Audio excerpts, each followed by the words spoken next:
En manchette aujourd'hui, il sera question dans ce bulletin du Conseil municipal de Sainte-Geneviève-de-Berthier et de la séance mensuelle des élus à la Noret. Bonjour et bienvenue à votre bulletin d'information diffusé sur les ondes de CTRB, votre télévision locale et régionale, en ce 12 novembre.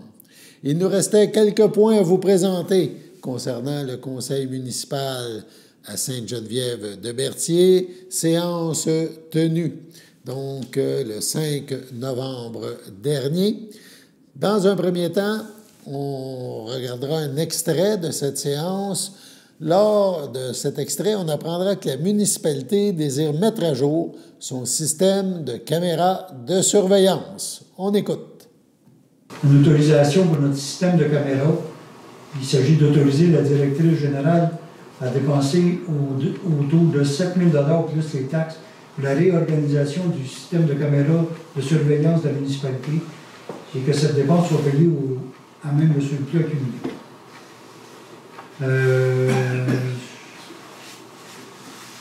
On veut remettre à date le système de caméras. On en a déjà qui pointent vers le stationnement. On surveille aussi l'arrière parce qu'à un moment donné, on s'est fait voler du stock en arrière. Mais ça date de plusieurs années. Il y en a même à la bibliothèque. Derrière la bibliothèque, il y en a deux. Mais ça ne communique pas tout ensemble, puis ça ne marche pas. Puis là, on a inauguré jeudi passé, j'en profite pour faire le point, on a inauguré jeudi passé la zone neutre à Sainte-Geneviève. Vous allez le voir, je pense que CTRB était là, vous allez le voir à CTRB, mais vous allez aussi voir beaucoup de publicité, parce qu'après-midi, je suis allé au comité de sécurité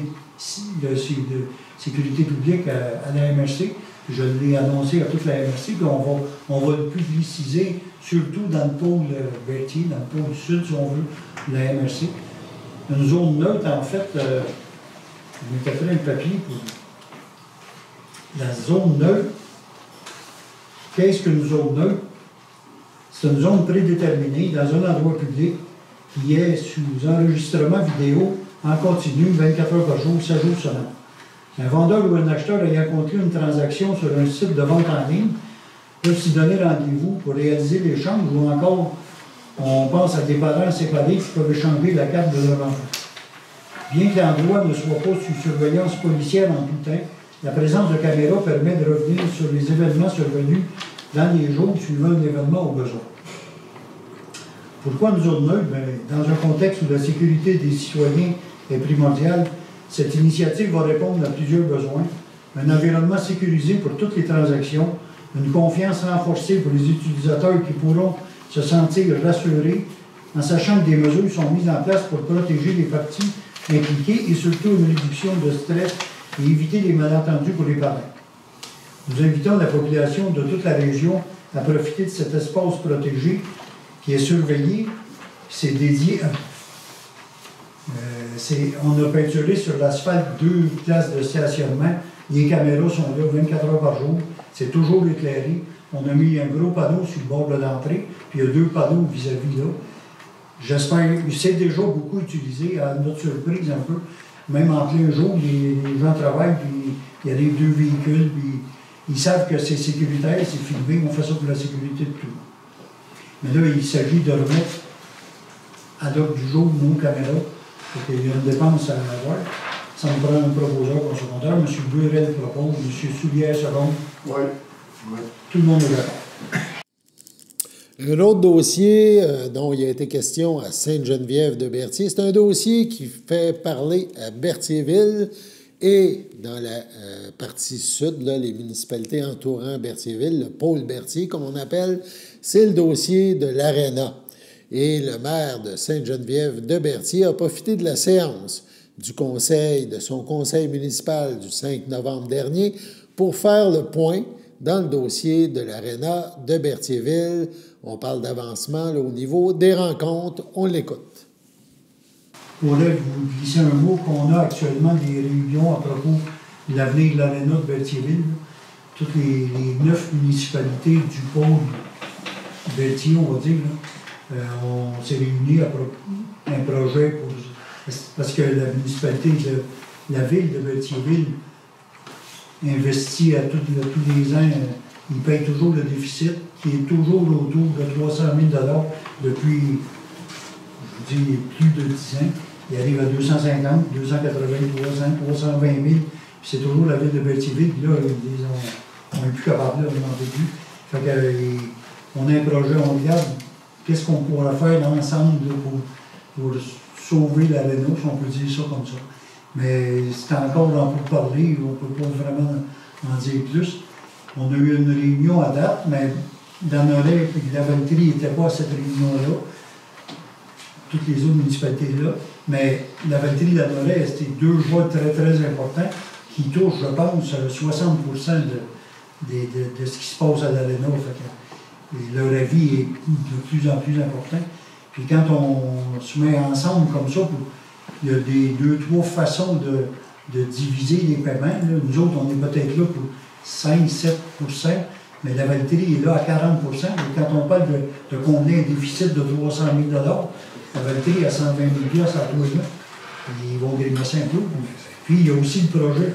Excusez. La Valtrie a comme projet, on a tous entendu parler qu'une possible aréna dans 3, 4, 5 ans à la Valtrie. Ça vient influencer beaucoup de monde. On vous en reparlera quand on va tous rencontrer. On va avoir une deuxième réunion. Au début du mois de novembre, la municipalité régionale de Comté, la MRC de Dautré, et la conteuse Évelyne Ménard ont annoncé une nouvelle collaboration qui permettra aux jeunes de 9 à 12 ans de découvrir le patrimoine vivant de notre territoire. Ce projet, rendu possible grâce à l'entente de développement culturel entre la MRC et le ministère de la Culture et des Communications du Québec, inclut un coffret spécial contenant des éléments représentatifs des traditions de la région.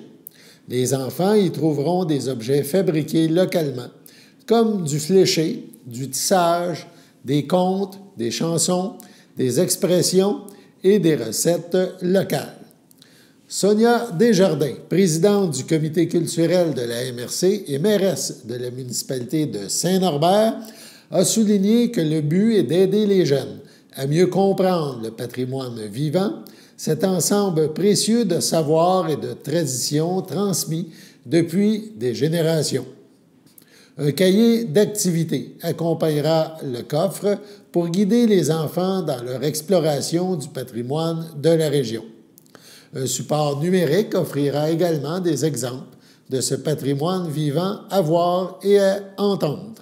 Cette initiative aidera les jeunes à se connecter aux traditions de Dautré tout en développant un sentiment d'appartenance à leur territoire. Plus d'informations, nous dit-on, seront dévoilées au cours de l'année 2025. Sur ce, allons à la pause.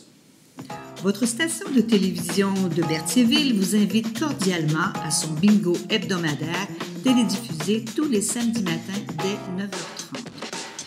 Depuis longtemps, les fans de CTRB se divisent le joyeux montant de 600 $ chaque semaine à cette joute de bingo. N'oublions pas non plus le super bingo mensuel d'une cagnotte de 2000 $ que vous pourriez vous partager chaque premier samedi du mois. Un moment de fébrilité qui pourrait devenir payant pour plusieurs d'entre vous. Pour vous procurer ces fameuses cartes de jeu, les dépositaires participants sont à Berthierville, le dépanneur Formule 1, la station-service Armois sur le boulevard Gilles Villeneuve, le marché IGA Extra Famille Mont-d'Or sur la rue Gabrielle Brissette, le marché Métro Boucher sur la rue Notre-Dame et la pharmacie Proxime sur la rue Frontenac. À Saint-Ignace de Loyola, le dépanneur Proxy sur la rue de la Traverse, la boucherie Aldo sur le rang Saint-Michel. C'est donc un rendez-vous hebdomadaire chaque samedi matin à 9h30 sur les ondes de CTRV, votre télévision locale et régionale, celle-ci toujours en haute définition. Toute l'équipe de CTRB vous remercie de votre fidélité et vous souhaite bonne chance.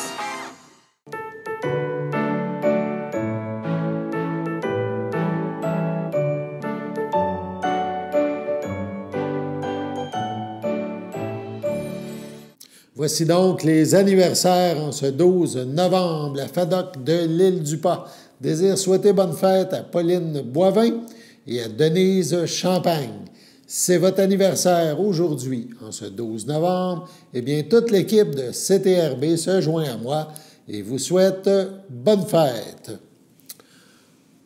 On y va maintenant avec les petites vues du CABA, du Centre d'action bénévole d'Autrey. Donc, il y a des petites vues prévues le 14 novembre. Donc, cette semaine, le film présenté, c'est Le Successeur. Ça débutera donc jeudi 14 novembre à 13h30.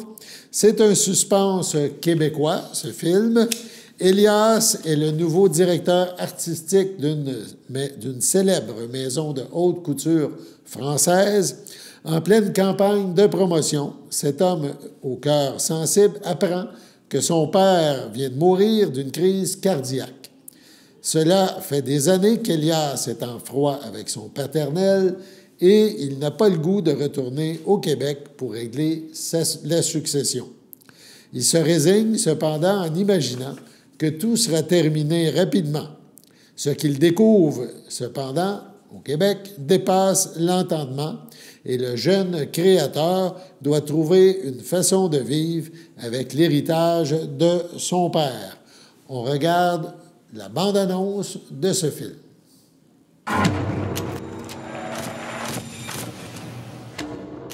Elias Barnès, le nouveau prince de la mode. Police est là. Ton père a été quelqu'un de marquant. J'ai tout fait pour pas y ressembler. Je suis très sensible au fait que vous deviez rentrer rapidement à Paris. Je suis une grande fan.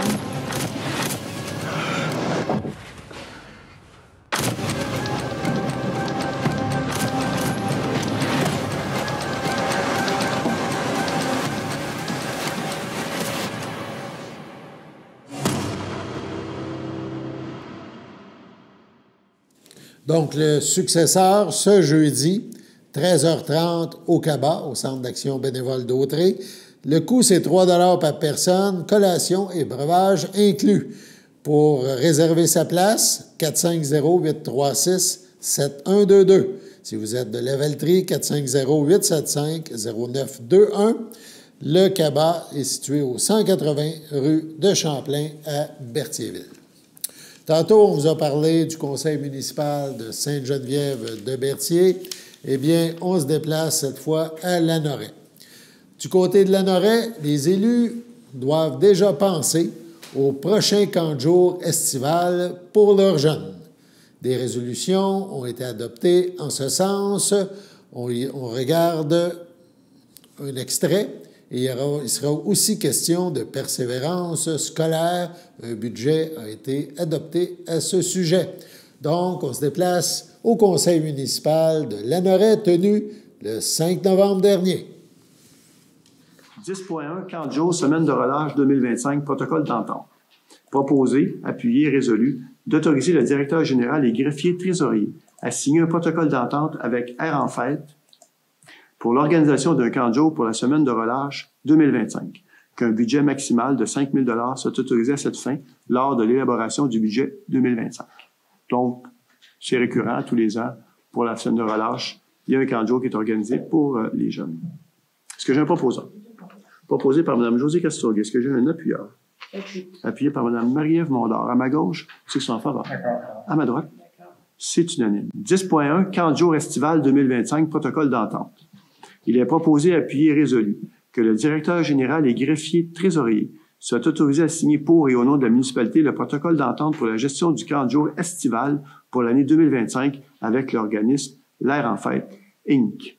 Donc, encore là, c'est eux qui donnaient le camp de jour pour la municipalité cet été et on reconduirait, parce qu'on referait une entente avec eux pour l'été 2025. Est-ce que j'ai un proposant? Proposé par Mme Josée Castorgues. Est-ce que j'ai un appuyeur? J'appuie. Appuyé par Mme Marie-Ève Mondor. À ma gauche, ceux qui sont en faveur. D'accord. À ma droite, D'accord. c'est unanime. Les journées de la persévérance scolaire budget. Proposé, appuyé et résolu d'autoriser un budget de 6 000 $ pour les journées de la persévérance scolaire lors de l'élaboration du budget 2025. C'est un peu ce que je disais tantôt. On va solliciter les différentes entreprises qui ont leur siège social ici à Lanoraie, voir s'ils veulent contribuer avec la municipalité justement pour pouvoir organiser des activités pour les jeunes. Est-ce que j'ai un proposeur? Je propose. Proposé par M. François Boisjoli. Est-ce que j'ai un appuyeur? Appuyé par M. Martin Lavallée. À ma gauche, c'est en faveur. D'accord. À ma droite. C'est unanime. Avec l'appui de 170 convives, les compagnons de Louis Cyr, l'organisme gestionnaire de la maison Louis Cyr à Saint-Jean-de-Mata, ont célébré le 10e anniversaire d'ouverture du musée Matalois. C'était le 30 octobre dernier. L'événement, qui s'est produit dans une ambiance chaleureuse et festive à l'auberge de la Montagne Coupée, sous la présidence d'honneur du sympathique Antoine Bertrand, a permis d'amasser plus de 30 000 $. Ces sommes contribueront à la réalisation de la mission de l'institution muséale sans but lucratif. Nous sommes honorés de nous sentir aussi bien entourés et soutenus depuis 10 ans pour concrétiser la vision qui était de rassembler les artefacts et les faits associés à la vie de Louis Cyr pour en faire un vrai musée. Il a fallu que des efforts importants soient déployés, avance Jérôme Landry, le président des Compagnons de Louis Cyr. L'organisation tient également à remercier l'acteur Antoine Bertrand d'avoir accepté la présidence d'honneur et d'avoir offert au musée la belle surprise d'une affiche issue des décors du film. Très généreux de sa personne, M. Bertrand a de plus offert à l'encan le scénario du film ainsi qu'une affiche, tous deux signés de sa main. Grâce à l'implication des bénévoles, employés, partenaires et citoyens, la soirée fut un succès sur toute la ligne. Donc, les 10 ans bien soulignés du musée de Saint-Jean-de-Mata, le musée Louis Cyr, la maison Louis Cyr. Autre domaine maintenant, la santé. La direction du Centre intégré de santé et des services sociaux CI3S de Lanaudière, en collaboration avec le comité des usagers du Centre intégré, le CUCI, et les 5 comités locaux du CI3S, est heureuse de soutenir la campagne des droits des usagers à l'occasion de la Semaine des droits des usagers qui se déroule présentement. Ça a débuté le 10 novembre, ça se poursuit jusqu'au 16 novembre prochain. Sous le thème « Réaffirmons nos droits, consolidons nos gains », cette campagne vise à rappeler les droits reconnus par la loi aux usagers du réseau de la santé et des services sociaux du Québec. Le Comité des usagers a pour objectif de promouvoir l'amélioration des conditions de vie de ces derniers en veillant à les renseigner sur leurs droits et leurs obligations. Dans le cadre de cette campagne annuelle et en collaboration avec le CI3S, donc, sont mis de l'avant des outils promotionnels visant à les faire connaître, ces droits, et ce, afin d'accompagner les usagers dans la défense de ceux-ci, souligne Yves Lapensée, le président du CUCI. L'établissement tient aussi à souligner le dévouement, l'implication et le travail de l'ensemble des comités des usagers du CI3S de Lanaudière.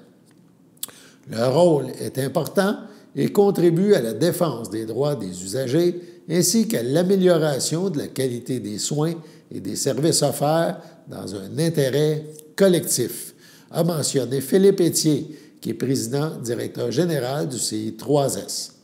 Plusieurs publications sur les réseaux sociaux sont prévues et le comité des usagers effectuera, entre autres, des entrevues radiophoniques. Mais quels sont les droits des usagers?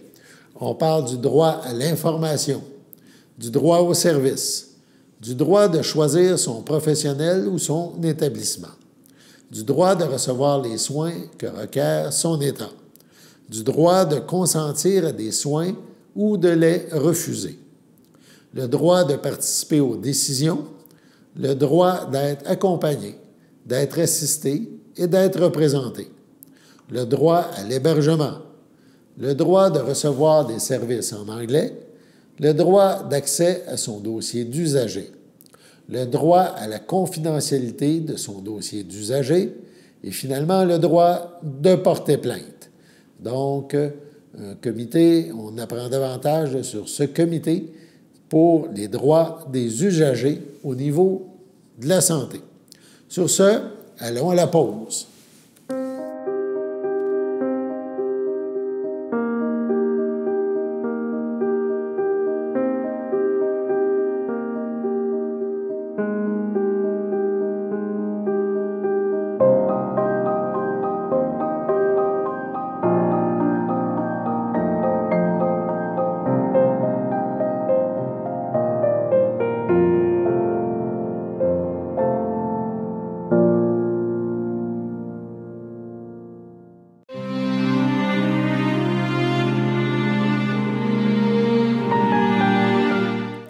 Au CHDL de Saint-Charles-Borromée le 20 octobre dernier. À l'âge de 79 ans est décédé M. Jacques Barthe, époux de feu Lucie Bergeron, demeurant à Saint-Ignace de Loyola. L'ayant précédé son fils Jean-Sébastien, il laisse dans le deuil sa fille, Mélanie Barthe, Jean Houde, sa petite-fille Joëlle Houde, ses frères, sa sœur, ses beaux-frères et belles-sœurs. Georges Barthe, feu Agathe Drainville, sa conjointe Carmen Harel. Gilles Barthe, Manon Guertin. Jean-Luc Barthe, Diane Courchaine. Sylvie Barthe, Guy Lassalle. Alain Barthe, Francine Latour. Lise Fafard, feu Martial Bergeron. Jacques Bergeron, feu Solange Champagne. Jules Bergeron, Claudette Rousseau. Suzette Bergeron, Yves Bacon. Vital Bergeron, Louise Paquin. Irène Bergeron, André Bellumeur. Jacinthe Bergeron, feu Florian Dénommé, ainsi que plusieurs neveux, nièces, autres parents et amis. La famille vous accueillera samedi 16 novembre dès 10 h au complexe funéraire F. Thériault, 741 rue de Notre-Dame à Berthierville. Suivra une liturgie à la chapelle du complexe à 14 h.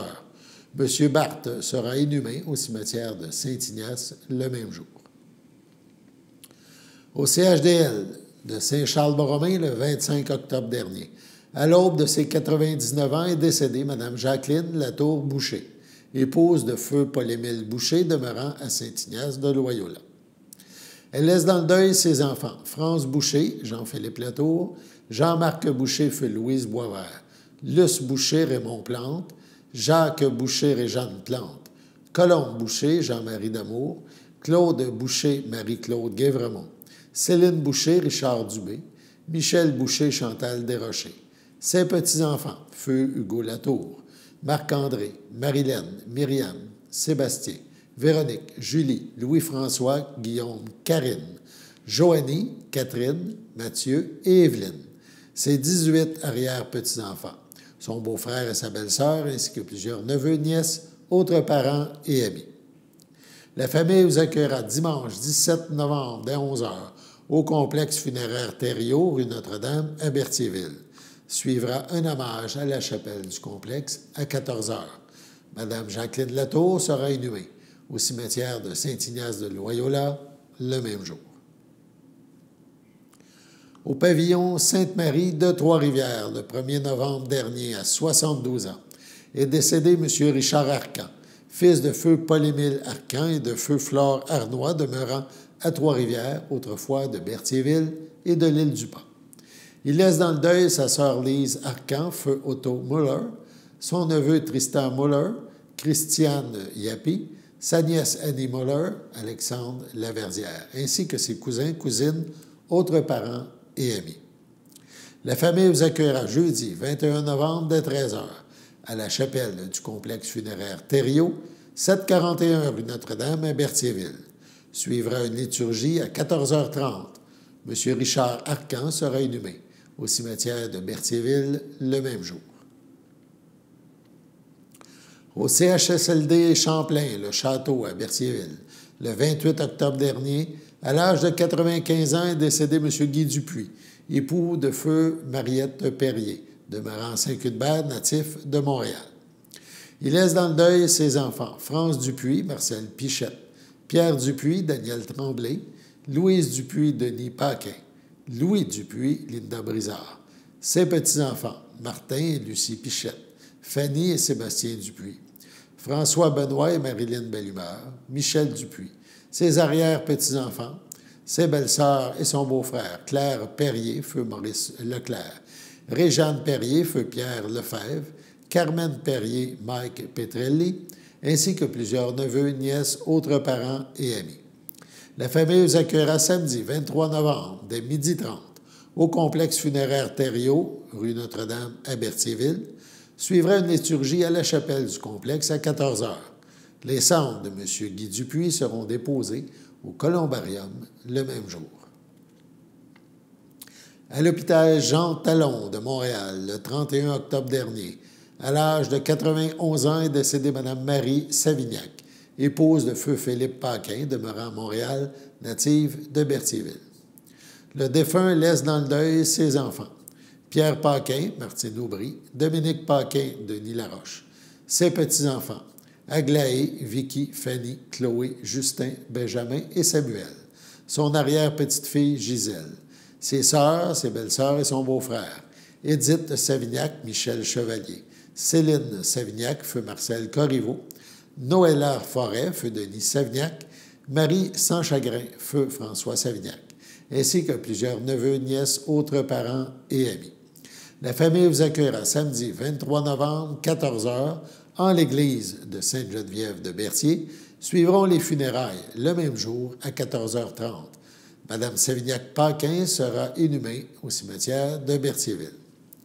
Au CHRDL, le 3 novembre, à 97 ans et 6 mois, est décédée Mme Thérèse Moran, épouse de feu Corrade Moran, fille de feu Charles-Omer Moran et de feu Évelyna Massé, demeurant à Saint-Barthélemy.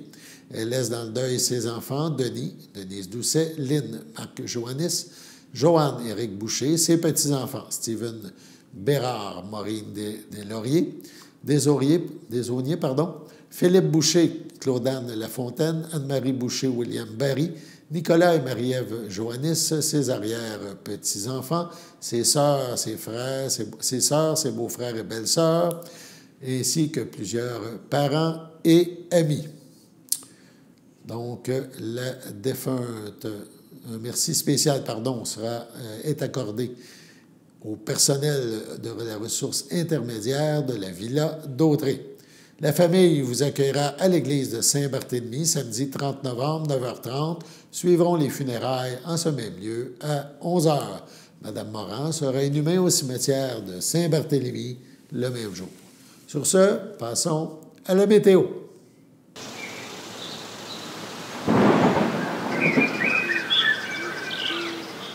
Bienvenue à votre météo de cette semaine. Aujourd'hui, mardi soir, ce sera dégagé.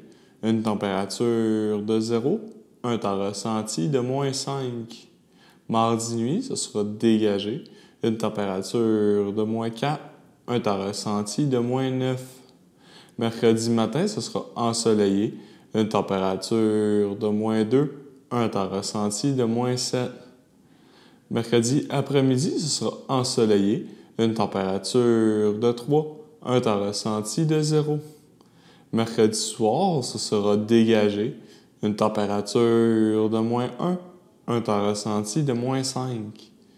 Mercredi nuit, ce sera un dégagé. Une température de -2, un temps ressenti de -7. Et voilà, c'était tout pour votre météo.